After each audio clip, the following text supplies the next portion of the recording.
3월 26일 금요일 새벽 예배입니다. 오늘 하나님께서 저희에게 주시는 말씀은 누가복음 22장 1절부터 13절까지의 말씀입니다. 누가복음 22장 1절부터 13절까지의 말씀 제가 봉독해 드리겠습니다. 유월절이라 하는 무교절이 다가오매 대제사장들과 서기관들이 예수를 무슨 방도로 죽일까 궁리하니 이는 그들이 백성을 두려워함이더라.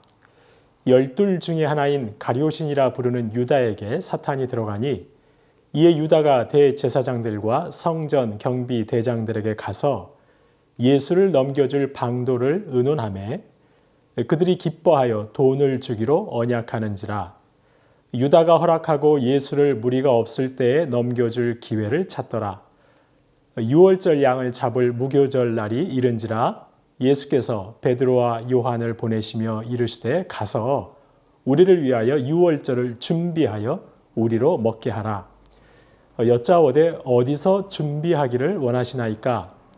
이르시되 보라, 너희가 성내로 들어가면 물 한 동이를 가지고 가는 사람을 만나리니 그가 들어가는 집으로 따라 들어가서 그 집 주인에게 이르되 선생님이 내게 하는 말씀이 내가 내 제자들과 함께 유월절을 먹을 객실이 어디 있느냐 하시더라 하라. 그리하면 그가 자리를 마련한 큰 다락방을 보이리니 거기서 준비하라 하시니 그들이 나가 그 하신 말씀대로 만나 유월절을 준비하니라. 아멘. 사실 기독교인의 수가 상당히 많다는 사실입니다. 가령 국회의원들의 경우만 보더라도 국회는 입법을 통해 이런 불상사를 사전에 통제해야 했습니다. 하지만 전혀 그렇게 하지 않았습니다. 아니 오히려 그 안에서 그들 역시 불이한 이득을 챙겨왔습니다. 그런데 이 국회의원들 중에는 기독교인의 수가 꽤 많다는 것입니다. 실제로 현 21대 국회의원 총 300명 중 125명이 자신은 기독교인이라고 대답했습니다. 41%가 기독교인인 것입니다. 지난 20대 때에는 40%가 기독교인 국회의원이었습니다. 이렇게 많은 그리스도인 국회의원들이 있는데 LH 사태와 같은 일이 벌어지기까지 입법의 기능들이 멈춰 있었다는 사실이 참으로 안타까운 것이지요. 이러한 현실 앞에서 저희는 그리스도인이 정말 사회에서 어떻게 살아야 하는가? 세상과는 어떻게 다르게 살아야 하는가를 다시 한번 고민하지 않을 수 없습니다. 그래서 오늘 본문을 통해 특별히 오늘 본문에 등장하는 인물들을 통해 간략하지만 이에 대해 묵상해 보고자 합니다. 오늘 본문에는 대제사장들과 서기관들, 가룟 유다를 비롯한 제자들과 예수님이 등장합니다. 대제사장들과 서기관들은 예수님을 죽일 궁리를 합니다. 가룟 유다는 그들과 결탁하여 예수님을 넘겨줄 기회를 찾습니다. 반면 예수님께서는 베드로와 요한을 보내 유월절을 준비하십니다. 먼저 대제사장들과 서기관들입니다. 그들은 예수를 무슨 방도로 죽일까 궁리합니다. 그들이 궁리하는 까닭은 그때가 마침 유월절이었기 때문입니다.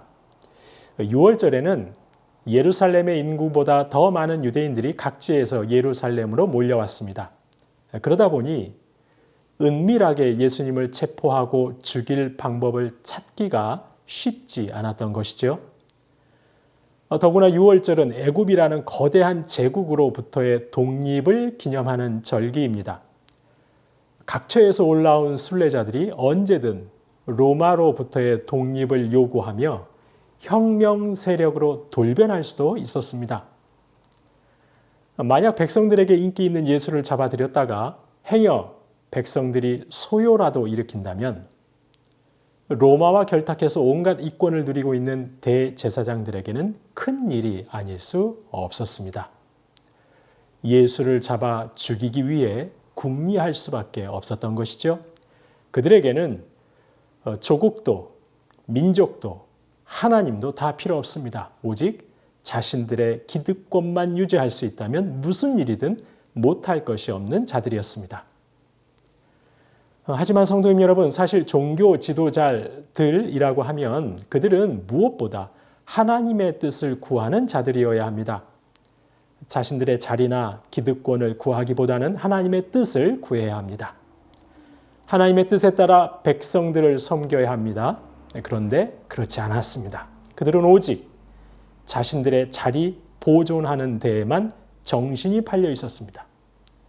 그런 그들에게 예수님은 하나님이 보내신 메시아로 보일 리 없었습니다. 그저 그들의 자리를 위협하는 존재로밖에 보이지 않았던 것입니다.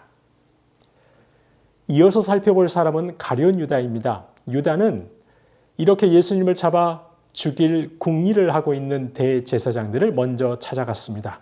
그들이 고민하는 사안을 같이 의논했습니다. 대제사장들은 유다에게 돈을 주기로 약속합니다. 유다는 그에 동의하고 예수님을 넘겨줄 기회를 찾습니다. 유다는 아주 적극적으로 그들과 거래했습니다. 오늘 본문 누가복음뿐 아니라 마태복음과 마가복음 역시 유다가 돈을 받고 예수님을 팔기로 약속한다고 기록합니다. 유다의 관심은 온통 돈에 있었습니다. 복음서는 공통적으로 그가 돈에 집착하는 사람이라고 증거합니다. 결국 그는 그 집착과 탐욕 때문에 예수님을 버렸습니다. 디모데전서 6장 10절 말씀은 돈을 사랑하면 미혹을 받아 믿음에서 떠난다고 말씀하고 있습니다. 가룟 유다가 바로 그런 자였던 것이죠. 반면 예수님께서는 어떻게 하고 계십니까? 예수님께서는 유월절 양으로서 자신의 죽음을 준비하십니다. 베드로와 요한을 시켜 유월절 음식과 만찬 장소를 준비하게 하십니다.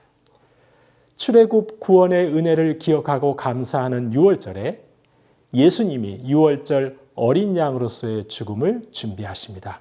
그 길을 결코 피하지 않으십니다. 오히려 주도하며 준비하고 계십니다. 예수님이 유월절 어린 양으로 제물이 되시는 것은 하나님의 뜻이었습니다. 그것이 하나님의 계획이었습니다. 예수님은 그 하나님의 뜻을 구하고 하나님의 뜻에 순종했습니다.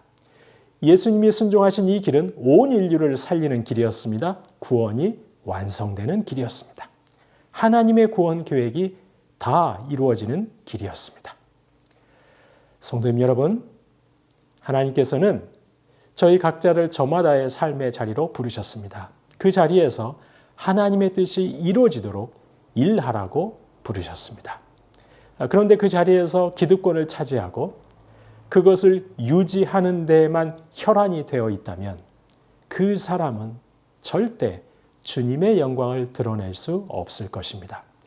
세상 사람들과 똑같이 주님이 아니라 돈을 선택하며 살아간다면 복음의 걸림돌이 되고 말 것입니다. 성도는 달라야 하는 것이죠. 기득권이 아니라 하나님의 뜻을 구해야 합니다. 돈이 아니라 주님의 길을 따라야 합니다. 예수님처럼 기꺼이 한 알의 밀알이 되어 생명을 살리고 하나님의 뜻을 이루어 드릴 수 있어야 합니다. 그렇게 할 때 바로 저희를 통해 이 온갖 거짓과 탐욕이 넘치는 세상에 하늘로부터 오는 빛이 임할 수 있습니다. 불의로 인해 고통받는 자들이 위로받고 소망을 품을 수 있습니다. 하나님 나라가 임할 수 있습니다. 하나님께서 영광 받으실 수 있습니다. 저와 여러분이 바로 이런 빛의 통로, 소망의 통로, 하나님 나라의 이 영광스러운 도구로 쓰임 받으실 수 있기를 주님의 이름으로 축원합니다. 주신 말씀 기억하며 기도하겠습니다. 하나님, 하나님께서 허락하신 각자의 삶의 영역에서 기득권을 차지하고 유지하는 데 집중하지 않고 주님의 뜻을 구하고 실현하는 데 집중하는 저희가 되게 하옵소서.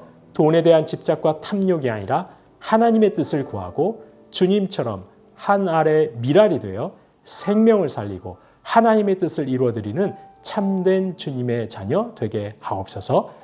주신 말씀 기억하며 기도하겠습니다.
나라와 열방을 위해서 기도하겠습니다. 하나님, 이 나라와 열방, 거짓되고 어두운 곳곳에 예수 그리스도의 빛이 비추게 하옵소서. 소외되고 가난한 이들에게 하나님의 긍휼이 넘치게 하옵소서. 백신 접종이 원활하고 안전하게 진행되게 하옵소서. 열방의 교회들마다 십자가의 사랑과 복음으로 무장하게 하옵소서. 주님의 사랑의 통로, 복음의 통로로서의 사명을 잘 감당하는 교회들 되게 하옵소서. 나라와 열방을 위해서 함께 기도하겠습니다.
교회를 위해서 기도하겠습니다. 하나님, 온 성도님들 오직 기도하며 공동회를 준비하고 하나님의 뜻을 구하게 하옵소서. 청빙되는 담임 목사님과 함께 주님 기뻐하시는 교회 세워가는 새순교회 되게 하옵소서. 세우신 장로님들, 권사님들, 안수 집사님들 뿐만 아니라 모든 성도님들에게 성령 충만으로 함께 하옵소서. 고난주간을 앞두고 주님의 십자가 고난과 사랑을 깊이 묵상하고 그 은혜에 감사하는 새순의 모든 성도님들 다 되게 해달라고 교회를 위해서 마음을 모아서 기도하겠습니다.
마지막으로 선교사님과 환우분들 위해서 기도합니다. 오늘 금요일은 방글라데시의 박수키 선교사님, 코로나가 속히 방글라데시 땅에서 잠잠해지고 센터에 오고 가는 모든 스태프들과 아이들의 가정을 보호하시고 평안함으로 덮어주옵소서. 주님의 선하신 인도하심을 받아서 다음 선교사로서의 발걸음이 정해질 수 있게 하여 주옵소서. 과테말라의 도익자 노행자 선교사님입니다. 어렵고 힘든 현지인들에게 사랑의 영향력을 흘러 보낼 수 있게 하옵소서. 가르치고 복음을 전하고 병든 자를 고치신 사역이 계속되게 하시고 순회하며 복음을 전하는 사역에도 큰 은혜로 함께 하옵소서. 김인혜 집사님, 김영자 권사님, 김찬준 집사님, 정순금 권사님, 김봉란 권사님, 안행순 집사님, 조금열 집사님, 최혁기 성도님, 정성혜 집사님의 어머님, 이외에도 수술 이후에 회복 중에 계신 분들, 오랜 질병으로 고통 중에 계신 분들 치유와 회복의 은총을 베풀어 달라고 마지막으로 선교사님과 환우분들 위해서 기도하겠습니다.